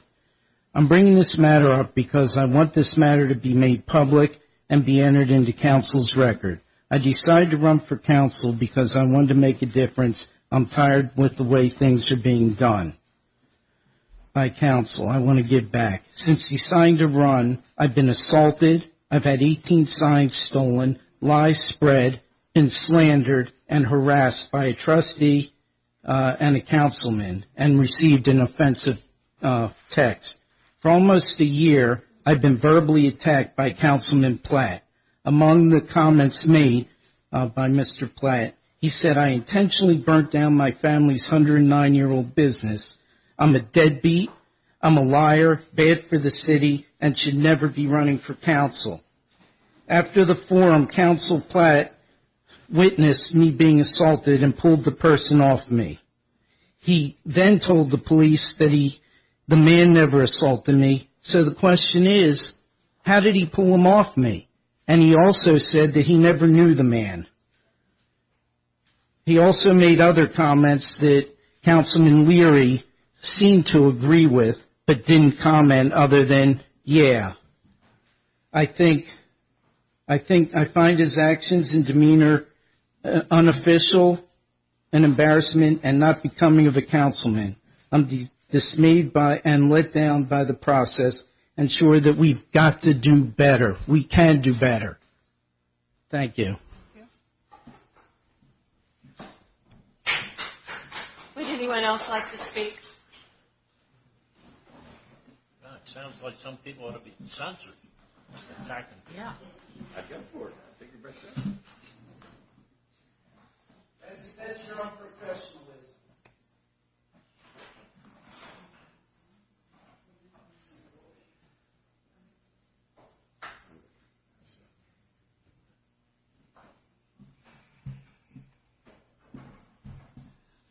My name is Judy Baldini, and I live at 419 South Street.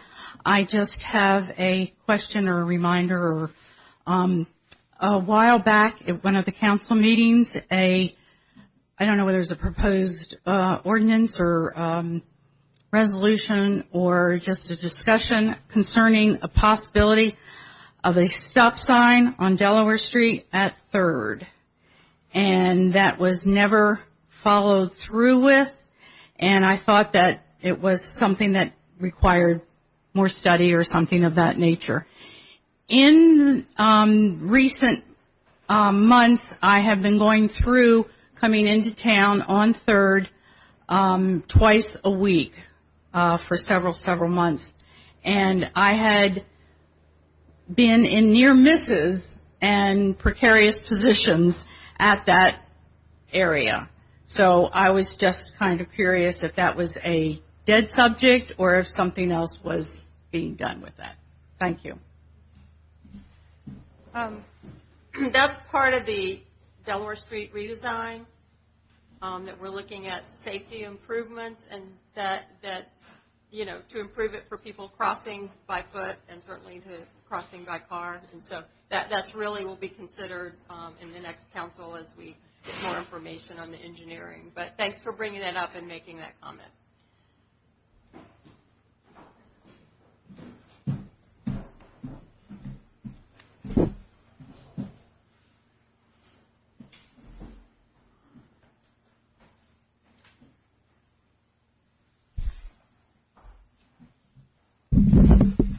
My name is Benny Beal. I live at 26th Strand. I'd like to talk about the 3 Ps, starting with potholes, moving on to poop, and third, pokies. There's a stretch on Delaware Street between 3rd and 4th Street that is beginning to erode, and it needs some patches. There's also a place which, for at least 6 months, right in front of the parish house on Harmony Street, where there's a huge pothole that's getting bigger. There's gravel in the bottom of it. That needs attention. My second concern is the state of the Battery and certain streets in the historic area where people are not picking up after their dogs. And I think Councilman Leary was looking into that, and so I'd like to know where that program has progressed at this point. I do believe I sent an email on that, and at this point, we have not approached, or I have not approached the trust or the city about actually purchasing that, because that will be part of the budget process for purchasing. If I'm not reelected, I have to pass that on to someone else that believes in the validity of picking it up. Understand. Dispensers. Can I just ask for clarification? Are we talking about picking up or receptacles? Receptacles, Right. because that has to be a part of the... Signage, and you have to tell people that there are no bags that are Well, hopefully provided the other one-size than. measurement you saw that I was looking at had like bags and Sure. the limited receptacle Yeah. that would only allow that and Right. not other trash. So Staying within my 3-minute term, the Pokemon are back in force. We've got some real problems on the Strand. People have had their cars run into. One of our local residents was almost run over, and I think the police chief is aware of that situation.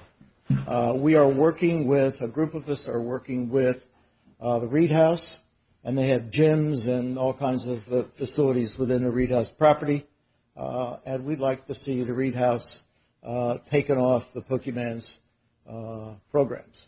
I'd like to see Pokemon practice maybe 500 yards out into the river. They're nothing but a problem. They're a hindrance for those of us residents that try to drive and find them clogging the streets. They don't obey traffic laws. And as far as we can tell, they really don't know where they are, but they're here because Niantic sent them here.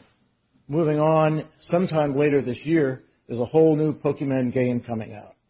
And it's got to be another whole wave of these people. And I'd like you, City Council, to begin to think of ways that you can conform their needs to the needs of us, the residents of the city. Thank you. Thank you. I know the chief is aware of this. Maybe you could comment.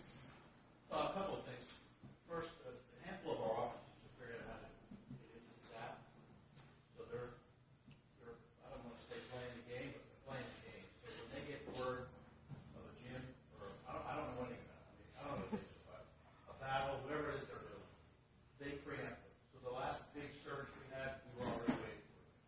So we're going to try to preempt the surges with our presence if we can do it. And then the policy is, and I put this out to your top, CTP. So you catch somebody driving on the phone, they're getting locked up. They run through a stop sign, they're getting locked up. They double park, they're getting locked up. That's it. So we're trying to preempt. The other part of this is, as much data as we can gather, the better we're going to be able to run this. I don't have a ton of data that supports that they're causing issues. So when they do cause an issue, call us. A call for service is what we need to document. Once a month, sharing these concerns, legitimate concerns, they don't help support. Then when we go in and we there's a website that we share publicly, click on the link and say that, if you're seeing these kinds of disturbances in these areas, it's better coming from the private sector than it is from us. But whatever we can do to help with that, we have to have that. So, cost of services, that's really where we stand. But ultimately, we're trying to prevent, or to kind of get in front of the big surges by actually applying doing it. But it's all going to be controlled on, time.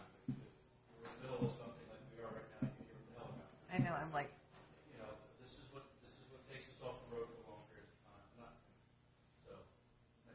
No, thank you. And people that come to visit, we like visitors, but they need to follow our laws, and that includes not texting and driving. So thank you very much.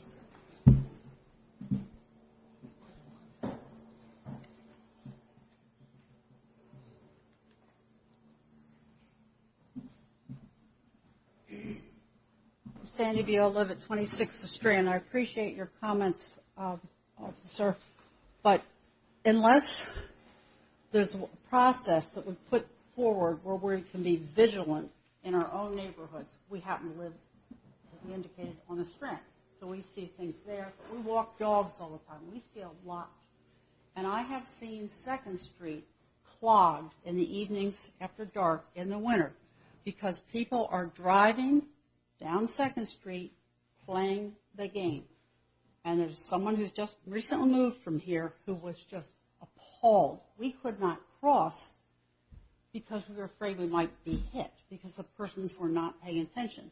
And Mr. Gale referred to a person who was nearly struck. The day that happened, one of your people had to come and unclog the Strand. You know about that. But what are we to do about that? If we're watching, we're not we're not part of a team or a squad who's going to make notations. And as you're indicating, once a month is not quite enough. Nonetheless, I'm very glad the woman wasn't hit. But I'm just so annoyed at the number of people I see driving and playing the game. It just blows me away. And I don't know what can we do to be part of the solution, I guess is what, with your reference obliquely to our being involved, what can we do? So the in-progress stuff, is what we're dispatched to. If we're late, we're late, but if we're not, if we get there, things are clogged up. The policy is we have zero tolerance for these folks.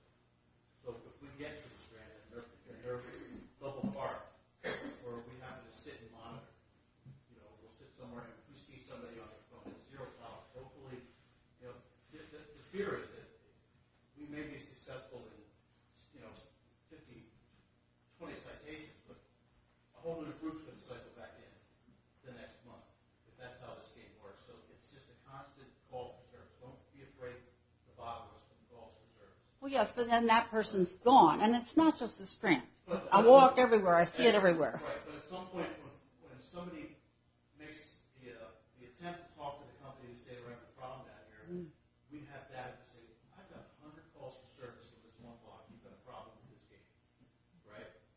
So, and that's what it is. It's and we document everything we do. I understand. So, but there's the old thing, too. People get worn out from doing it. I mean, yeah. Well, it's human nature. But we appreciate what you do. It's not natural. I understand. Yeah, thank you. But this isn't a normal thing. Okay, thanks.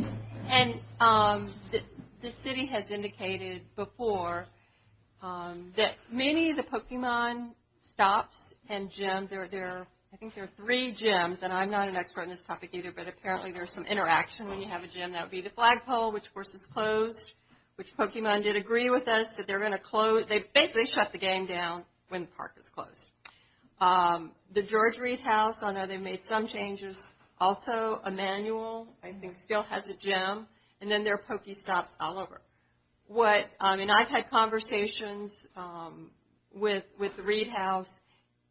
They have to take the action. I mean, they could say restrict it to our hours.